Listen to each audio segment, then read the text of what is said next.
What's going on, Jack Sauce? Eric back for day 3 of the 2024 Bitterpops Advent Calendar. Excited. First 2 days, fantastic. Yesterday we had that 93 octane snickerdoodle clown car contraption.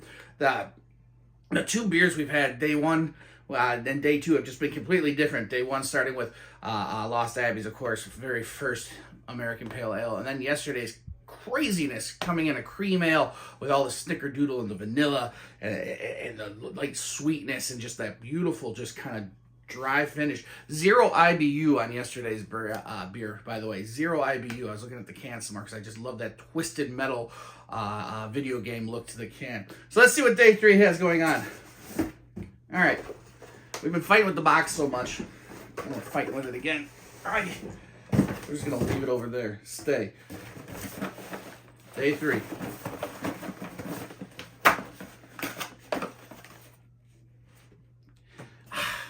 That was a bad throw. What do we got going today? What do we have going? Other half out of Brooklyn, New York. The much too much double dry hopped Imperial India Pale Ale. All right. The name says it all, I think. Other half, much too much, followed by double dry hopped Imperial Pale Ale.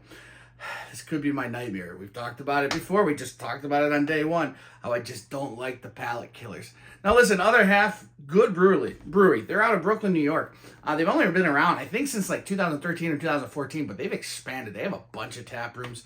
I know all over New York, and I think other places in the East Coast. And then just last year, they actually opened a tap room up, or a tap room brewery up in Bridgeport, on the south side of Chicago here. I haven't been there yet. The south side, I live on the north side. The south side, have no issues going to the south side. It just takes a while, so I got to get down there when I have some time. But in the old Ramova Theater, it's now a concert hall. It has like a diner in it, and then Other Half is in there as the brewery / beer garden. I've heard great things about their beers, to be honest with you. But again, double dry hopped Imperial India Pale Ale. The name the style tends to scare me. Why?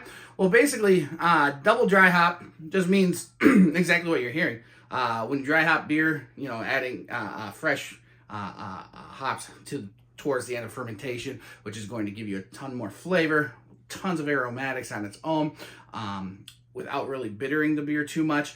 Well, Imperials or double just means they add that much more just to increase that flavor. Imperials tend to be that the name Imperial tends to talk a little bit more about the brewing process itself, where they are using more malt and then of course more hops in the brewing, tending to be a big or Imperial style of IPA. More flavor, more bitterness. Some of these used to get out of control. Those are the ones that I'm talking about being palate killers when this first became the real big thing in craft brewing. But I have a feeling nowadays, 2024, I have a feeling this is a pretty well controlled. I had to say, hop heads in the brewing world really have kind of learned the nuances of working with it. Plus, they work with some crazy new hop strains that have been made in labs for things that are supposed to taste tropical, or one that's supposed to taste like a violet, or one that's supposed to taste like, piney with a hit of car tire. You never really know what the flavors are going to be.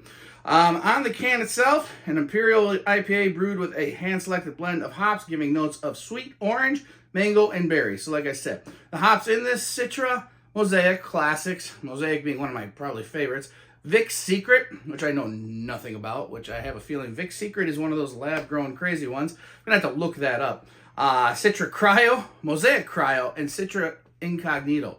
All right, so there's going to be a lot going on in this beer. Let's check it out. Oh, the Cryo and Incognito, Vic's Secret, man, they're getting crazy with the hops.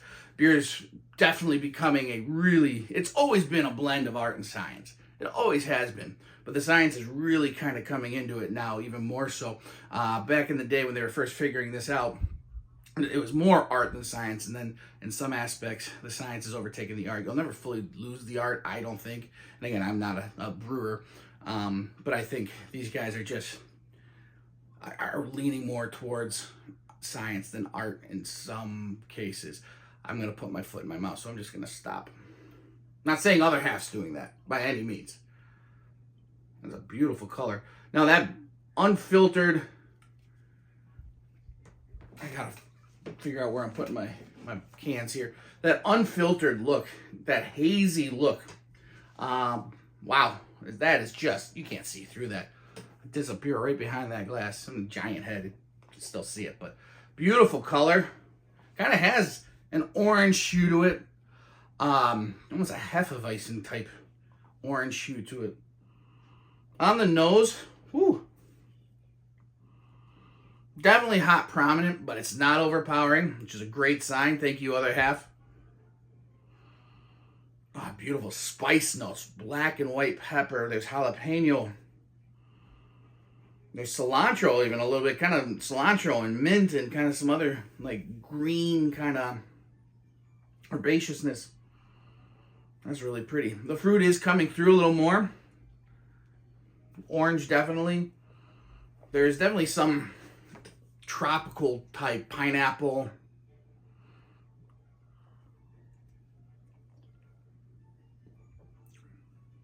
Oh yeah, that's an Imperial.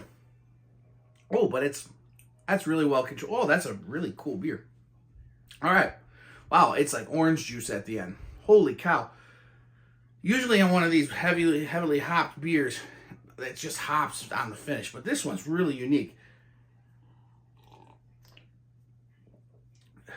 It almost finishes. The only way to explain it is like orange juice.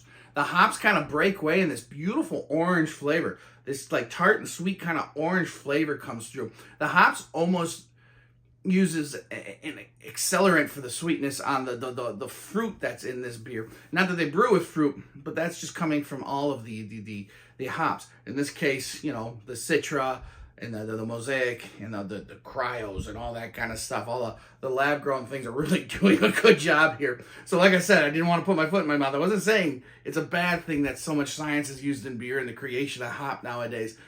When done well, it is just makes for a really good beer. For a guy that doesn't like big, bold hops. Oh, there's mango. There's the mango they're talking about. There's more tropical fruit, passion fruit. The pineapple is still sitting strong. And there's still this real white floral quality to it. The hops are beautiful. Not a piney hop, but the bitterness really just acts as an accelerant for that sweetness on the end. It's a really well-made beer. Well done. All right, guys. It's day 3. We'll see you tomorrow. Cheers.